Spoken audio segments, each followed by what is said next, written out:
Hello everyone, it's me again, Chari TV. Welcome to my YouTube channel. For today's vlog, ayan guys, huwag puro isda ang ating gagawin. Gawin nating special para lalong magugustuhan ng ating pamilya. Kaya madali lamang itong gawin, huwag na po nating patagalin. Sundan nyo lamang po ako para malaman nyo kung paano. Meron na po ako dito hiniwa na 2 piraso ng red na onion. Hinimay ko lamang po siya para magkakahiwalay po siya. And then, nagpainit po ako ng kawali na mayroong ting mantika at isusuti lamang po natin ito saglit para medyo mag-soft po ang ating onion. Ayan. And then, wag na po natin itong pagagalin sa oil para hindi po ito masobrahan sa pagkaluto.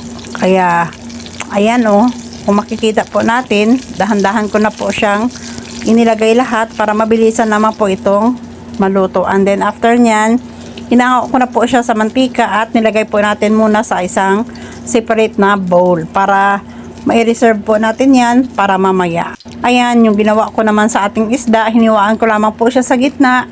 And then, naglagay lamang po ako ng konting timpla sa kanya. Naglagay ako dyan ng asin paminta at konting magic sarap. And then, ayan, irarab po natin siya magkabilaan po para magkaroon po ng lasa ang ating isda. And then, nag-prepare naman po ako dito ng ating kawali na may mantika. Magpainit lamang po tayo at para maiprito na po natin ang ating isda.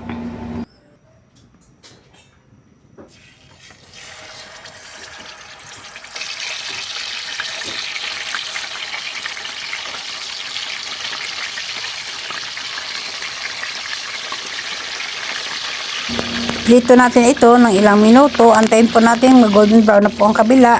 And then i-flip over naman po natin para ang kabilang side naman po ang ating lulutuin.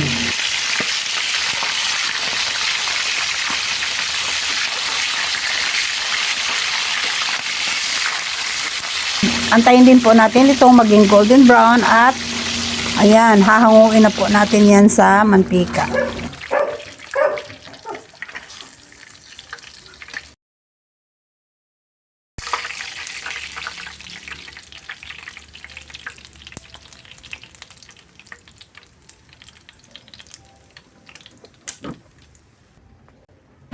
And then, isa-sit aside na po na natin ito. In a separate bowl, ayan, mag-mix lamang po tayo dito ng soy sauce, oyster sauce, yung ating pinas na garlic. Maglagay tayo dito ng konting asukal, at saka tubig. Ayan. Ibabalance lamang po natin ang pagtimpla. And then mag-add po tayo dito ng black pepper at yung konting magic sarap. And then hahaluin lamang po natin yan para ma-dissolve na po ang lahat ng ating mga nilagay na mga ingredients.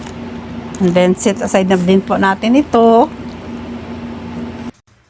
Magpainit lamang po tayo dito ng kawali. At ilagay na po natin yung ating mixture na sauce.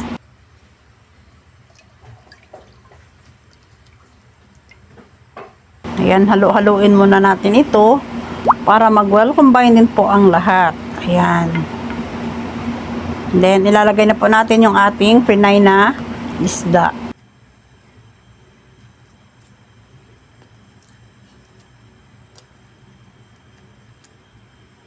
Ayan. And then, aantayin lamang po natin itong kumulo bago natin ilagay yung ating sinutay na onion.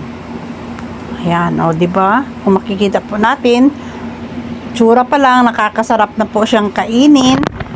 Kumbaga, napakasarap na po niyang ulam. Mapapa-only rice ka na talaga dito sa kanya. At saka, lalong magugustuhan ng ating mga anak.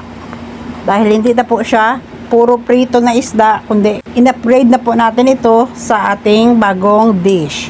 Ayan, pakuluan lamang po natin ito ng saglit para mag-combine po ang lahat ng mga ingredients na ating nilagay. And then, ayan, ready to serve. Our bistik isda is ready to serve. Ayan. Maraming salamat sa inyong panonood at patuloy na pagsuporta sa aking channel. Huwag niyo kalimutang i-like, share at subscribe sa aking channel. At huwag din po niyo kalimutang i-hit ang bell all para updated po kayo sa mga bago pa nating upload ng mga videos. Hanggang sa muli, bye bye.